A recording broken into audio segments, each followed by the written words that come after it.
नमस्कार दोस्तों, स्वागत है आप सभी का हमारे यूट्यूब चैनल में। तो दोस्तों एसएससी जीडी एग्ज़ाम 2021 का आज आपका 22 नवंबर फर्स्ट शिफ्ट का एग्ज़ाम समाप्त हो गया है और इस शिफ्ट में पूछे गए लगभग सभी रियल प्रश्न हमारे पास आ चुके हैं। देखिए दोस्तों, वीडियो काफ़ी इंपॉर्टेंट है उन सभी के लिए जिनका भी आगे एसएससी जीडी का एग्ज़ाम होने वाला है। और जो लोग इस शिफ्ट में जिनका एग्ज़ाम था वो लोग अपने जो है आंसर यहाँ पर चेक कर सकते हैं कि आपको जो आंसर है वो आप सही लगा कर आए हो या नहीं। तो वीडियो को एंड तक जरूर देखिएगा। सारे ही क्वेश्चन आपको 100% रियल क्वेश्चन कराए गए हैं और सभी प्रश्नों का आपको सही व सटीक उत्तर दिए गए हैं। तो चलिए अब वीडियो को स्टार्ट करते हैं, लेकिन उससे पहले जो भी लोग चैनल पर नए आ गए हैं चैनल को सब्सक्राइब करके बेल आइकन को प्रेस जरूर करिएगा ताकि फ्रेंड आपको एसएससी जीडी एग्जाम की रियल एग्जाम एनालिसिस मिल सके। तो चलिए अब वीडियो को स्टार्ट करते हैं। तो देखिए यहाँ पर हमारा क्वेश्चन है जो आज पूछा गया था, हिंदी से क्वेश्चन है ये कि जो चिंता करने योग्य हो उसे क्या कहा जाता है। तो क्या कहा जाता है, उसको कहा जाता है चिंतनीय। तो चिंतनीय जो था इस क्वेश्चन का आपका दोस्तों राइट आंसर हो जाता। देखिए नेक्स्ट क्वेश्चन आपसे पूछा गया था, आंख लगना मुहावरे का क्या अर्थ है। तो आंख लगना मुहावरे का क्या अर्थ होता है, झपकी आना या नींद आना। तो आंख लगने मुहावरे का जो अर्थ होता है वो होता है झपकी आना या नींद आना। तो इन दोनों में से एक दिया होगा वहाँ पर ऑप्शन में कोई सा भी, तो आपको जो ही वहाँ पर ऑप्शन में दिखता आप उसको लगाकर आराम से आ सकते थे। तो देखिए नेक्स्ट आपसे क्वेश्चन पूछा गया था करंट अफेयर से, 2021 का जो G20 शिखर सम्मेलन है वो कहाँ पर हुआ था। तो कहाँ पर हुआ है, सभी को पता होगा, इटली के रोम में हुआ है। अब देखिए दोस्तों आपसे आगे यहाँ पर 2021 का पूछा गया है, हो सकता है 2022 का आपसे पूछ ले कहाँ पर होगा, क्या इसकी मेजबानी कौन सा देश करेगा। तो इंडोनेशिया करेगा 2022 की अगर हम बात करें G20 शिखर सम्मेलन की। अब देखिए 2023 से ही पूछ सकता है कि 2023 में जो है कौन करेगा G20 शिखर सम्मेलन की मेजबानी। तो वो करेगा भारत। और 2024 की अगर हम बात करें तो कौन करेगा, ब्राज़ील करेगा। तो देखिए चारों ही आपको याद रखने हैं, चारों ही मोस्ट इंपोर्टेंट हैं। हो सकता है दोस्तों अब दोस्तों 2021 का पूछ लिया तो आपकी शिफ्ट में या आपके क्वेश्चन पेपर में 2022 का क्वेश्चन पूछ ले। तो याद रखना है, सभी को याद रखना है, वेरी इंपॉर्टेंट है सारे ही। देखिए नेक्स्ट क्वेश्चन आपसे पूछा गया था, राज्यपाल की नियुक्ति राष्ट्रपति किस अनुच्छेद द्वारा करता है। तो देखिए राज्यपाल की जो नियुक्ति करता है राष्ट्रपति वो करता है अनुच्छेद 155 के अनुसार। देखिए अनुच्छेद 155 के अनुसार जो है राज्यपाल की नियुक्ति राष्ट्रपति द्वारा की जाती है। तो याद रखना है, हो सकता है क्वेश्चन आपकी परीक्षा में रिपीट हो जाए। देखिए नेक्स्ट को आपसे पूछा गया था, जिसकी संतान न हो उसे क्या कहते हैं। तो देखिए जिसकी कोई संतान नहीं होती है उसको कहा जाता है निसंतान। तो निसंतान जो था दोस्तों आपका इस क्वेश्चन का बिल्कुल करेक्ट आंसर था। देखिए नेक्स्ट क्वेश्चन आपसे वेरी इंपॉर्टेंट क्वेश्चन है ये, बाल गंगाधर तिलक ने कौन सी पुस्तक लिखी। तो देखिए बाल गंगाधर तिलक ने जो पुस्तक लिखी थी वहाँ पर ऑप्शन में दिया गया है, बच्चों के द्वारा बताया गया है कि गीता रहस्य दिया हुआ था। तो गीता रहस्य इस क्वेश्चन का आपका राइट आंसर था। अब देखिए क्वेश्चन आपसे यहाँ से कैसे पूछ सकता है, देखिए आपसे क्वेश्चन घुमा के इस तरह से पूछेगा कि बाल गंगाधर तिलक की वो कौन सी पुस्तक है जो सी उन्होंने जेल में लिखी थी। तो इसका नाम भी दोस्तों गीता रहस्य ही है। गीता रहस्य जो पुस्तक है ये बाल गंगाधर तिलक जी ने जो है जेल में लिखी थी। तो ये भी आपको याद रखना है, क्वेश्चन आपसे घुमा के भी पूछा जा सकता है, तो याद रखना है। देखिए नेक्स्ट आपसे पूछा गया था, भारतीय कम्युनिस्ट जो पार्टी है इसकी स्थापना कब की गई थी। तो देखिए दोस्तों भारतीय कम्युनिस्ट पार्टी की जो स्थापना की गई थी ये की गई थी आपकी 26 दिसंबर 1925 को। तो 26 दिसंबर 1925 जो था इस क्वेश्चन का आपका बिल्कुल राइट आंसर था। देखिए नेक्स्ट आपसे हिंदी से सार्थक का विलोम शब्द पूछा गया था कि क्या होता है। तो सभी को पता होगा सार्थक का विलोम शब्द क्या होता है, निरर्थक होता है। नेक्स्ट आपसे देखिए उसर का विलोम शब्द पूछा गया है कि क्या होता है। तो सभी को पता होगा उसर का जो विलोम शब्द है वो क्या है, आपका उर्वरक होता है। देखिए दोस्तों मैं आपको बता दूं कि हिंदी का जो लेवल आ रहा है एग्जाम में आपका वो दोस्तों थोड़ा इजी ही आ रहा है। तो आप देख सकते हैं, आपको इससे भी अंदाज़ा हो जाएगा क्वेश्चन देखकर। देखिए बखिया उधेड़ना मुहावरे का अर्थ पूछा गया था कि क्या होता है। तो क्या होता है, रहस्य खोलना होता है। बखिया उधेड़ना मतलब रहस्य खोलना। तो रहस्य खोलना आपका राइट आंसर था इस क्वेश्चन का। देखिए नेक्स्ट आपसे क्वेश्चन पूछा गया था, जवाहरलाल नेहरू ने किस अधिवेशन की अध्यक्षता की थी। तो देखिए दोस्तों जवाहरलाल नेहरू जी ने जिस अधिवेशन की अध्यक्षता की थी वो था आपका कांग्रेस का लाहौर अधिवेशन। अब देखिए आपसे क्वेश्चन यहाँ से क्या पूछा जाएगा कि लाहौर अधिवेशन जो हुआ था ये कब हुआ था। तो ये हुआ था दोस्तों 31 दिसंबर 1929 को। तो याद रखना है। और इसी अधिवेशन में दोस्तों जो है जवाहरलाल नेहरू की अध्यक्षता में प्रस्ताव पारित कर भारत के लिए जो है पूर्ण स्वराज्य की मांग रखी गई थी। तो ये भी याद रखना है, आपसे क्वेश्चन इस तरह से ही पूछा जा सकता है कि कांग्रेस का ऐसा कौन सा अधिवेशन था जिसमें पूर्ण स्वराज की मांग की गई थी। तो कौन सा अधिवेशन था, लाहौर अधिवेशन था। कब हुआ था ये अधिवेशन जो हुआ था, 31 दिसंबर 1929 को हुआ था।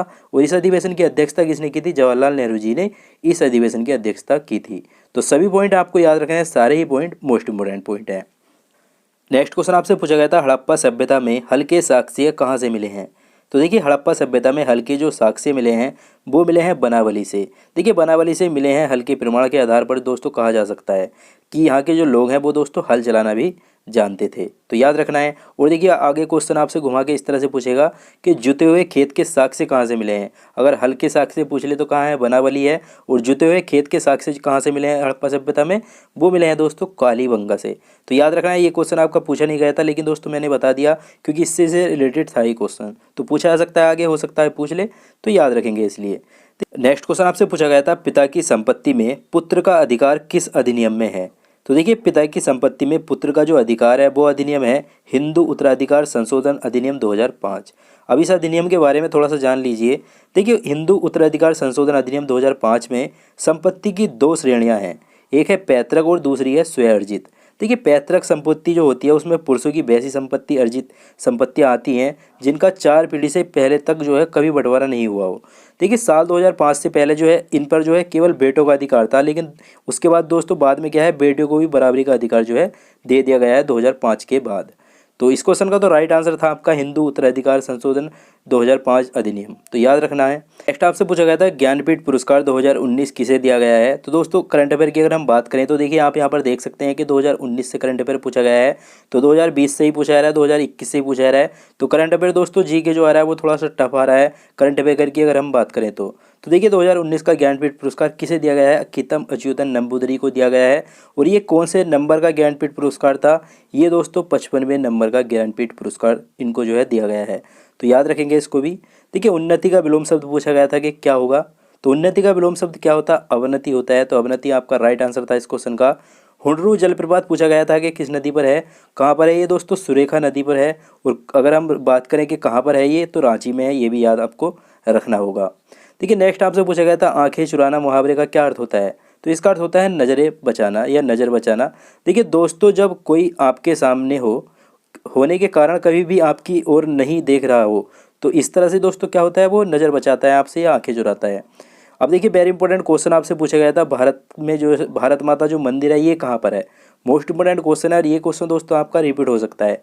तो भारत माता मंदिर कहाँ पर है, ये दोस्तों आपका वाराणसी में है, तो याद रखना है आगे। नेक्स्ट क्वेश्चन आपसे पूछा गया था 5वां विश्व हिंदी सम्मेलन कहाँ हुआ था। तो देखिए दोस्तों 5वां हिंदी विश्व सम्मेलन की अगर हम बात करें तो इसकी अवधि की अगर हम बात करें तो ये थी 4 से लेकर 8 अप्रैल 1996 को हुआ था। तो ये डेट आपको याद रखनी है। स्थान की अगर हम बात करें तो स्थान था दोस्तों पोर्ट ऑफ स्पेन, त्रिनिदाद और टोबैगो। तो ये दोस्तों स्थान था। प्रतिभागी देशों की अगर हम बात करें तो 10 देश थे। और प्रतिनिधियों की संख्या की अगर हम बात करें तो कितने प्रतिनिधियों ने भाग लिया था 5वें विश्व हिंदी सम्मेलन में, 201। तो याद रखना है, वेरी इंपॉर्टेंट है। नेक्स्ट देखिए आपसे जीआईएफ की फुल फॉर्म पूछी गई थी कि क्या होती है। तो जीआईएफ की फुल फॉर्म क्या हो जाती है, ग्राफिक इंटरचेंज फॉर्मेट। तो ये दोस्तों आपकी जीआईएफ की फुल फॉर्म होती है। नेक्स्ट क्वेश्चन आपसे पूछा गया था मुद्रास्फीति को कौन नियंत्रित करता है। तो देखिए दोस्तों मौद्रिक नीति मुद्रास्फीति को नियंत्रित करने के लिए जिस नीति का सबसे ज़्यादा उपयोग किया जाता है उसका नाम क्या है, मौद्रिक नीति है। देश का केंद्रीय बैंक कुछ महीने के अंतराल में मौद्रिक नीति जारी करता है। परंपरा के अनुसार दोस्तों भारतीय रिजर्व बैंक जो है मुद्रास्फीति को कम करने के लिए क्या करता है, ब्याज दरों को बढ़ा देता है। तो कौन करता है दोस्तों, भारतीय रिजर्व बैंक जो है मुद्रास्फीति को नियंत्रित करने का काम करता है, तो याद रखना है।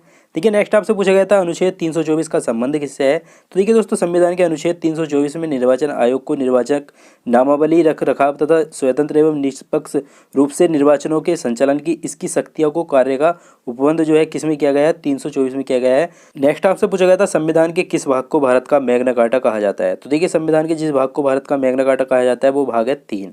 अब देखिए दोस्तों भाग 3 में आपसे पूछा जा सकता है कि क्या आता है। तो इसमें दोस्तों मौलिक अधिकार आते हैं और मौलिक अधिकार कहाँ से लिए गए हैं अगर ये पूछ ले तो अमेरिका के संविधान से जो है इसे लिया गया है, तो याद रखना है सही पॉइंट। देखिए नेक्स्ट आपसे पूछा गया था कौन से अनुच्छेद भारत को धर्मनिरपेक्ष साबित करता है। तो देखिए दोस्तों अनुच्छेद 25 के अनुसार भारत के सभी नागरिकों को किसी भी धर्म मानने की आज़ादी होती है। तो अनुच्छेद 25 जो था दोस्तों इस क्वेश्चन का आपका बिल्कुल राइट आंसर हो जाता। तो दोस्तों यही सारे क्वेश्चन थे जो आज की इस शिफ्ट के मुझे मिल पाए थे। तो उम्मीद करता हूँ दोस्तों आपको वीडियो पसंद आया होगा। अगर दोस्तों आपको वीडियो पसंद आया तो इस वीडियो को एक लाइक जरूर कीजिएगा, शेयर कीजिए अपने दोस्तों ताकि फ्रेंड उनकी भी थोड़ी सी हेल्प हो सके। और जो भी लोग चैनल पर नए आ गए हैं चैनल को सब्सक्राइब करके बेल आइकन को प्रेस जरूर करिएगा ताकि फ्रेंड आपको नेक्स्ट वीडियो की एनालिसिस वीडियो की नोटिफिकेशन सबसे पहले मिल सके। तो चलिए दोस्तों मैं मिलता हूँ आपसे नेक्स्ट वीडियो में, तब तक के लिए जय हिंद जय भारत।